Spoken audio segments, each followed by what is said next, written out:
Hi friends welcome to our channel रोज video चाला tasty recipe अंदरू इष्टपड़े रेसिपी इदी चाला सिंपल गा इंట్లో ప్రతి ఒక్కరికి నచ్చే విధంగా ఎలా చేయాలో చూద్దాము। చూస్తున్నారు కదా, పీతలు క్లీన్ చేసుకొని పెట్టుకోవాలి। కాళ్ళకున్న ముళ్ళులు కూడా నేను తీసేయడం జరిగింది। అలాగే ఈ కాళ్ళకి ముందు భాగంలో సూదిగా ఉంటుంది కదా, అవి కూడా కొద్దిగా విరిపేయడం జరిగింది। ఇలా క్లీన్ చేసుకొని 2-3 సార్లు వాటర్ తో వాష్ చేసుకొని పక్కన పెట్టుకోవాలి। ఇప్పుడు మిక్సీ జార్ తీసుకొని 2 చెంచాల ధనియాలు, 1 చెంచా జీలకర్ర, 4 ఎండుమిర్చి వేసుకొని పొడి చేసుకోవాలి।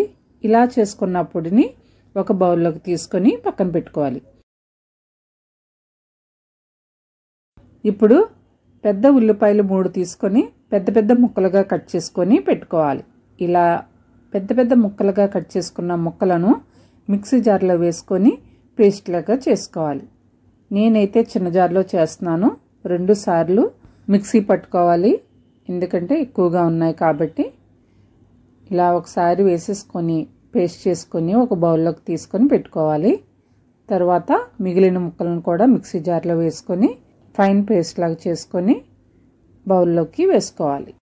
ఇలా మిక్సీ చేసిన ఉల్లిపాయ పేస్ట్ ని ఒక బౌల్ లోకి వేసుకొని పక్కన పెట్టుకున్న తర్వాత ఇప్పుడు స్టవ్ వెలిగించుకొని పాన్ పెట్టుకొని 1 కప్పు ఆయిల్ ని వేసుకోవాలి। ఈ పాన్ వెడల్పాటిది అయి ఉంటే చాలా బాగుంటుంది పీతల కూరకి।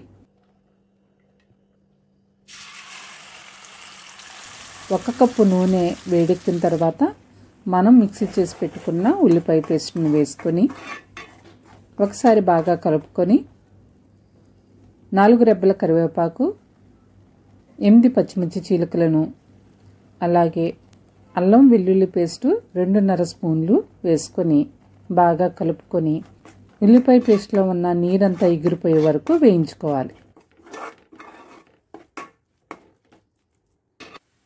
ఇలా వేగిన తర్వాత 2 స్పూన్లు కూర కారంను, 2 స్పూన్లు రాళ్ళ ఉప్పును, అలాగే మిక్సీ జార్ లో పొడి చేసి పెట్టుకున్న ధనియాలు, జీలకర్ర, ఎండుమిర్చి పౌడర్ను కూడా వేసుకొని 30 సెకండ్ల పాటు బాగా కలుపుకోవాలి।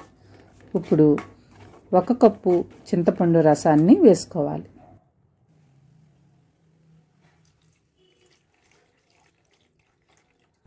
ఒక కప్పు చింతపండు రసం వేసిన తర్వాత 1/2 గ్లాసు నీళ్లను వేసుకొని బాగా కలుపుకోవాలి। గ్రేవీ కన్సిస్టెన్సీ సరిపోయింది అని అనుకునేవారు ఎక్కువగా వాటర్ వేసుకొని అవసరం లేదు। గ్రేవీ ఎక్కువగా కావాలి అనుకునేవారు మరొక 1/2 గ్లాసు నీళ్ళని యాడ్ చేసుకోవాలి। ఇలా మొత్తం ఒకసారి బాగా కలిపిన తర్వాత క్లీన్ చేసి పక్కన పెట్టుకున్న పీతలను, కాళ్ళను వేసుకోవాలి।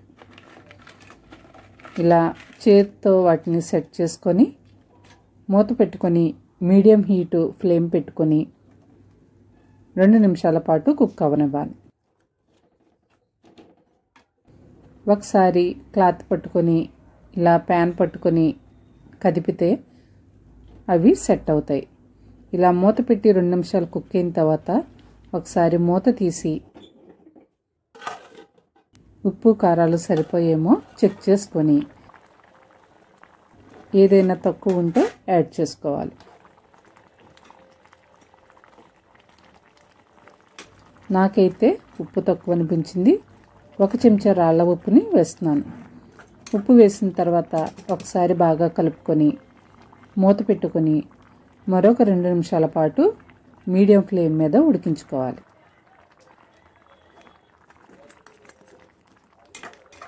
ఇలా మరో 2 నిమిషాలు ఉడికిన తర్వాత ఇలా మూత తీసిన తర్వాత ఒకసారి బాగా కలుపుకొని మరలా మూత పెట్టి లో ఫ్లేమ్ మీద 1 నిమిషం పాటు కుక్ అవ్వాలి। ఇలా కుక్ అయిన తర్వాత మన క్రాబ్ కర్రీ రెడీ అయిపోయినట్లే। చాలా టేస్టీగా ఉంటుంది। ఈ క్రాబ్ కర్రీలో గరం మసాలా వేయకూడదు, ఎందుకంటే పీతల రుచి ఆ గరం మసాలా డామినేట్ చేస్తుంది। ఇలా వండి చూడండి, ఇంట్లో ప్రతి ఒక్కరికి నచ్చుతుంది।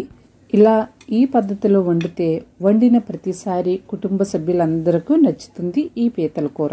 టేస్టీగా ఉండే ఈ పీతల కూర మీకు నచ్చినట్లయితే లైక్ చేయండి, షేర్ చేయండి, మరిన్ని వీడియోస్ కోసం సబ్స్క్రైబ్ చేసుకోండి మన ఛానల్ని. ఆరోగ్యంగా ఉండండి, ఆనందంగా ఉండండి.